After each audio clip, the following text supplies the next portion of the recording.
Class 10th Maths Updated Version Exercise 2.2 Question number 1. Find the zeros of the following quadratic polynomials and verify the relationship between the zeros and their coefficient.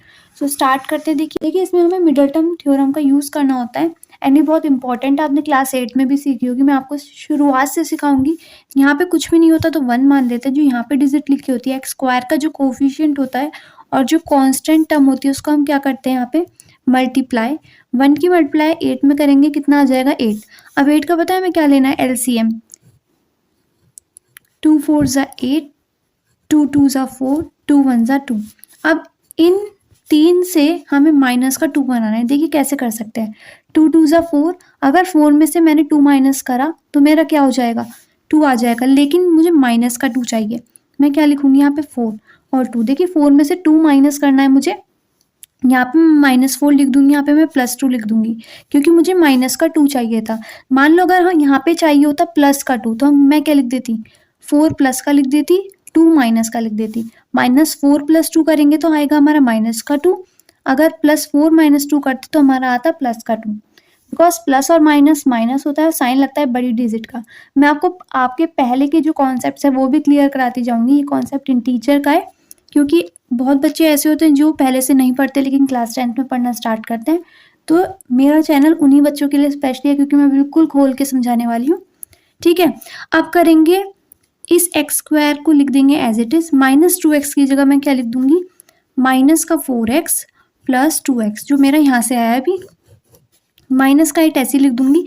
अब देखिए मुझे ना इन दोनों में से कुछ common लेना है। यहाँ भी x है, यहाँ भी x है।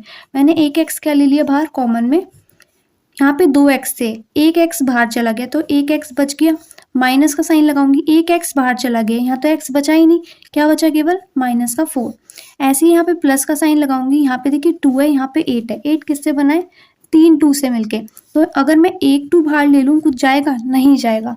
तो यहाँ पे क्या बचा x और इधर क्या बचा, देखिए एक 2 बाहर ले लिया, एक 2 बाहर ले लिया, कितने 2 बचे 2 2। 2 2 को मल्टीप्लाई करेंगे कितना आता है 4। हमें ये वाला ब्रैकेट और ये वाला ब्रैकेट सेम बनाना पड़ता है बिल्कुल एज इट इज। तो हम सेम बनाने के लिए देखिए एक ब्रैकेट हो गया x + 2। अगर मान लो आपका ब्रैकेट सेम नहीं आ रहा है तो इट मीन्स आपने कहीं गलत करा है। अगर ब्रैकेट आपका सेम आ रहा है तो आपका क्वेश्चन बिल्कुल सही चल रहा है। अब मैं x + 2 को किसके इक्वल रख दूंगी 0 के इक्वल। +2 उधर जाके क्या हो जाएगा -2। एक वैल्यू मेरी आ गई x की वैल्यू -2। x - 4 को किसके इक्वल रख दूंगी 0 के इक्वल। एक वैल्यू मेरी आ गई +4। ठीक है, अब इसमें वेरीफाई करनी है रिलेशनशिप। बोला था relationship between the zeros and the coefficient. देखिए वेरिफिकेशन कैसे करते हैं, मैं यहीं से स्टार्ट कर देती हूँ।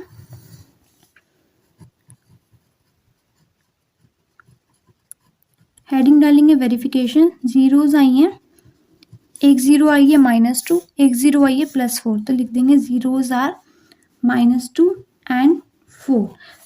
देखिए जो जीरोज होती है एक को हम मानते हैं अल्फा, अल्फा आ गया -2 और बीटा आ गया 4। आप बोलेंगे अब ये क्या है। देखिए अल्फा बीटा जीरोस के नाम होते हैं। वेरिफिकेशन स्टार्ट यहाँ से। ठीक है, वेरिफिकेशन में क्या होता है एक बार ना इन दोनों जीरोस को, वेरिफिकेशन में क्या होता है एक बार इन दोनों जीरोस को हमें ऐड करना होता है। देखिए सम ऑफ जीरोस, मैं जैसे जैसे लिख रही हूँ वैसे वैसे एक बार समझिए। सम ऑफ जीरोस किसके इक्वल हो जाता है, माइनस लिखते हैं coefficient of x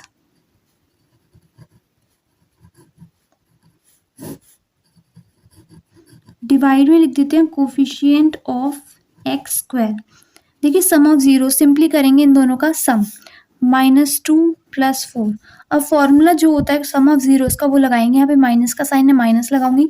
coefficient of x, आप अपनी इक्वेशन में देखिए, जाइए इक्वेशन में। एक्स का कोफिशिएंट क्या था, एक्स का कोफिशिएंट क्या था -2। ठीक है, तो अब मैं यहाँ लिख दूंगी -2 कोफिशिएंट ऑफ एक्स स्क्वायर। आप चाहिए इक्वेशन में एक्स स्क्वायर का कोफिशिएंट कुछ भी नहीं था तो मैंने माना था 1। अब इसे मैं क्या करूंगी सॉल्व। देखिए यहाँ पे रुको, प्लस माइनस माइनस होता है, 4 में से 2 गया 2, साइन लगेगा बड़ी डिजिट का। बड़ी डिजिट से पहले कौन सा साइन है +2। माइनस की मल्टीप्लाई कभी भी माइनस में करते हैं तो हमेशा आंसर प्लस में आता है। तो it means that left hand side right hand side के इक्वल आ गई। आप लिख दोगे सिंपली वेरी वेरीफाइड। बस आपको एक फॉर्मूला याद करना है, सम ऑफ जीरोस का फॉर्मूला होता है sum of zeros is equal to minus coefficient of x upon coefficient of x square. एक वेरिफिकेशन तो हमारा डन हो गया। अब दूसरे में हम करते हैं इनका प्रोडक्ट, एक बार सम करते हैं एक बार प्रोडक्ट करते हैं।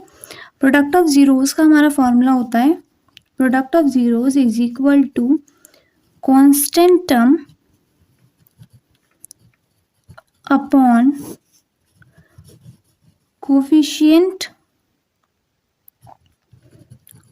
Of x square. Product of zero थी, एक -2 थी, एक 4 थी। सिंपल क्या कर देंगे इन दोनों का प्रोडक्ट। कांस्टेंट टर्म, देखिए क्वेश्चन में जाइए, कांस्टेंट टर्म वो होती है जिसमें एक्स या एक्स स्क्वायर कुछ भी नहीं होता। तो इस क्वेश्चन में कांस्टेंट टर्म थी -8, एक्स स्क्वायर का कोफिशिएंट कुछ भी नहीं था, मैंने 1 माना था, तो -8 अपॉन 1। अब -2 की मल्टीप्लाई -4 में करिए, कितना आएगा -8। यहाँ पे भी क्या आ रहा है -8, आप लिख देंगे वेरीफाइड। ऐसे ही वीडियोस के लिए आप इस चैनल को सब्सक्राइब कर सकते हैं। वीडियोस बनाने में बहुत मेहनत लगती है, मुझे आप सबके सपोर्ट की ज़रूरत है, क्योंकि आप अगर मेरे चैनल पर आए होंगे तो आपको पता होगा कि ये एक न्यू चैनल है। Thanks for watching this video, please share this video with your friends.